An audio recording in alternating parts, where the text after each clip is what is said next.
Assalamualaikum warahmatullahi wabarakatuh. Saya Lydia Putri Maharani dengan NIM 220171160 dari Prodi Sastra Indonesia. Kali ini saya akan menjelaskan strukturalisme, formalisme, dan strukturalisme genetik. Pertama, strukturalisme. Strukturalisme dapat dipandang sebagai suatu pendekatan objektif. Pendekatan struktural berangkat dari pandangan kaum strukturalisme yang menganggap karya sastra sebagai struktur yang unsurnya berhubungan antara satu dan yang lainnya.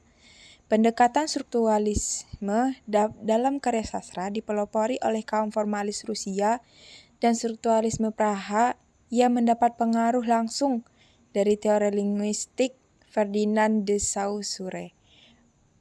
Konsep Saussure menganggap linguistik sebagai ilmu yang otonom. Jika ditarik dalam ilmu sastra, maka karya sastra juga memiliki sifat keotonomian sehingga pembicaraan mengenai karya sastra tidak perlu dikaitkan dengan ilmu-ilmu yang lain. Selanjutnya kita masuk pada tokoh-tokoh dan konsep dasar teori struktural. Pertama, Aristoteles.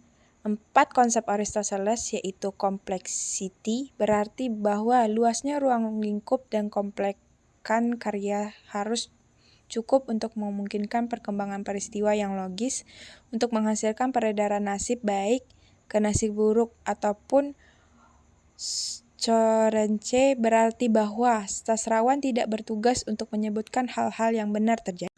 Tokoh selanjutnya adalah Ferdinand de Saussure. Menurutnya, linguistik merupakan ilmu yang otonom. Karya sastra juga memiliki sifat keotonomian sehingga pembicaraan mengenai karya sastra tidak perlu dikaitkan dengan ilmu-ilmu yang lainnya. Teori kaum formalis antara 1915 dan 1330 mengalami perkembangan. Konsep kaum formalis adalah konsep dominan ciri yang paling menonjol menurut pendapat dan pengalaman mereka dalam sebuah karya sastra. Aspek bahasa tertentu secara dominan menentukan ciri-ciri khas hasil karya. Konsep kaum formalis bersifat otonom, artinya dapat dipahami sebagai kesatuan yang bulat. Untuk pembahasan selanjutnya, kita masuk ke hakikat strukturalisme. Strukturalisme merupakan salah satu pendekatan kesastraan yang lebih menekankan pada kajian hubungan antar unsur pembangunan karya yang bersangkutan. Jadi, strukturalisme disamakan dengan pendekatan objektif dapat dipertentangkan dengan pendekatan lain. Strukturalisme pada dasarnya dapat dipandang sebagai cara berpikir tentang dunia yang lebih merupakan susunan hubungan daripada susunan benda. Walaupun penganut strukturalisme ini bermacam-macam, namun di antara mereka terdapat kesatu pahaman dalam memahami karya sastra, yaitu pada struktur. Robert Scholes membatasi struktur merupakan suatu cara untuk mencari kenyataan, bukan benda-benda secara sendiri-sendiri, melainkan suatu hubungan antar benda-benda itu. Theo menyatakan bahwa dasar struktur sebuah karya sastra merupakan keseluruhan, kesatuan makna yang bulat, mempunyai koneksi intrinsik. Dalam keseluruhan itu, setiap bagian dan unsur memainkan peranan yang hakiki. Sebaliknya, unsur dan bagian mendapat makna seluruhnya dari makna keseluruhan teks, lingkaran hermeneutik. Dapat disimpulkan, struktur merupakan suatu organisasi menyeluruh yang bagian-bagiannya saling berhubungan secara fungsional.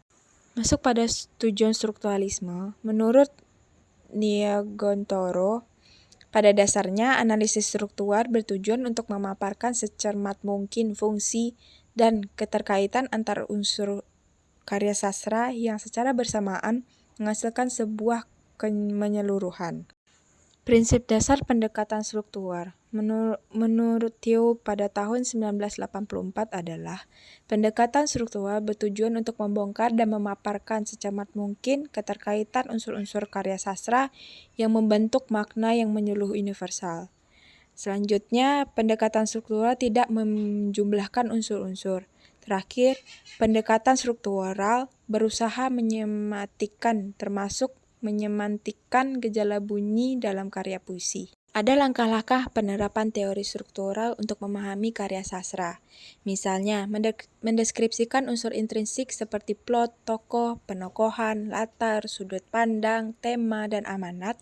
Setelah itu kita mengetahui fungsi masing-masing unsur dalam menunjang keseluruhan dan bagaimana hubungan antar unsur itu sehingga membentuk suatu makna yang padu.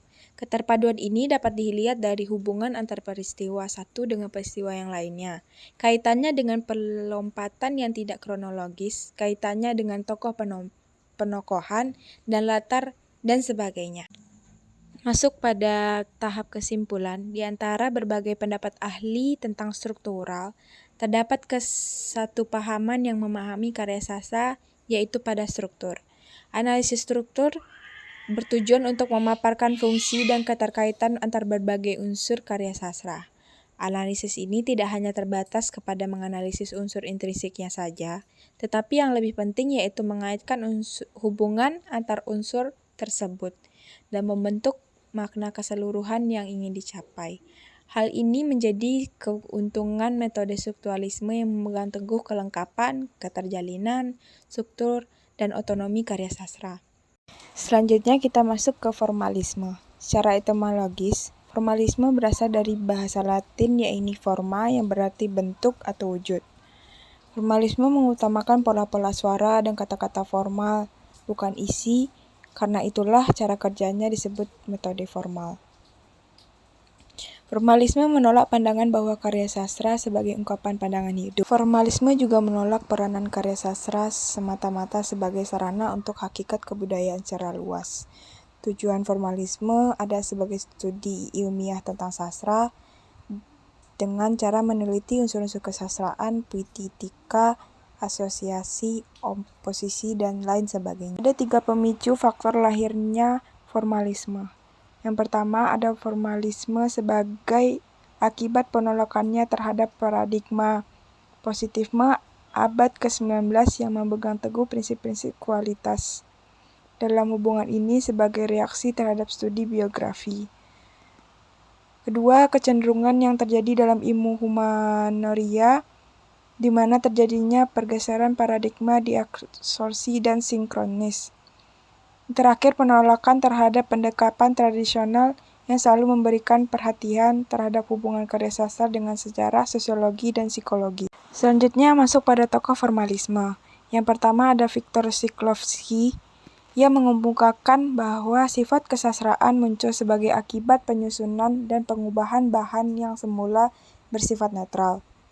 Selanjutnya ada Boris Eugenbaum, memberikan gagasan bahwa kaum formalis dipersatukan oleh adanya gagasan untuk membebaskan diksi politik dari kekangan intelektualisme dan moralisme yang diperjuangkan dan diobsesi kaum simbolis.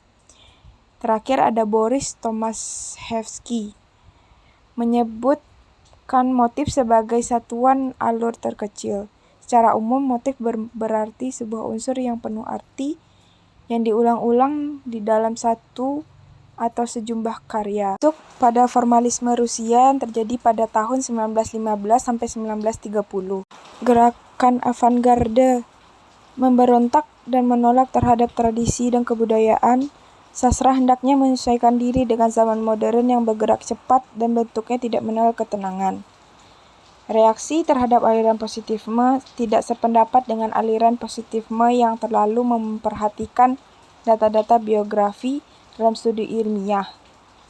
Reaksi terhadap materialisme abad mesin sebagai wilayah puisi yang aliran positifme mendukung revolusi. Masuk pada materi defamiliarisasi dan deotomatisasi. Defamiliarisasi sendiri yakni teknik membuat teks menjadi aneh dan asing. Istilahnya dikemukakan oleh Shklovsky yang menyebutkan teknik bercerita dengan gaya bahasa yang menonjol dan menyimpang dari biasanya.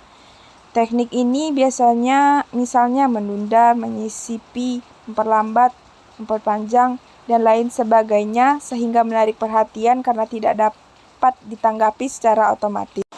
Masuk pada teori naratif. Kaum formalis Rusia memperkenalkan dikotomi baru antara struktur dengan bahan material, menggantikan dikotomi lama antara bentuk dan isi. Untuk kepentingan analisis naratif, mereka menekankan perbedaan antara cerita, alur, dan motif. Masuk pada analisis motif. Motif berarti sebuah unsur yang penuh arti yang diulang-ulang di dalam satu atau sejumlah karya. Misalnya, motif pencarian seorang ayah atau kekasih. Boris Tomaszewski menyebut motif sebagai aturan terkecil yang membedakan motif terikat dengan motif bebas. Masuk pada materi baru yaitu strukturalisme genetik. Strukturalisme genetik merupakan suatu teori yang dimunculkan atas reaksi terhadap kemandengan stagnasi teori strukturalisme. Manusia sebagai objek kreator dari satu sisi di luar karya yang penting. Lucien Goldman memunculkan suatu teori strukturalisme genetik, sebuah teori yang mencoba memasukkan unsur-unsur histori karya sastra terkait dengan subjek kreator yang menguatkan temuan dari suatu kajian strukturalisme. Dan ada beberapa konsep dasar strukturalisme genetik. Yang pertama, fakta kemanusiaan, subjek kolektif, struktur nasi, pandangan dunia, dan pemahaman serta penjelasan. Sekian dan terima kasih. Assalamualaikum warahmatullahi wabarakatuh.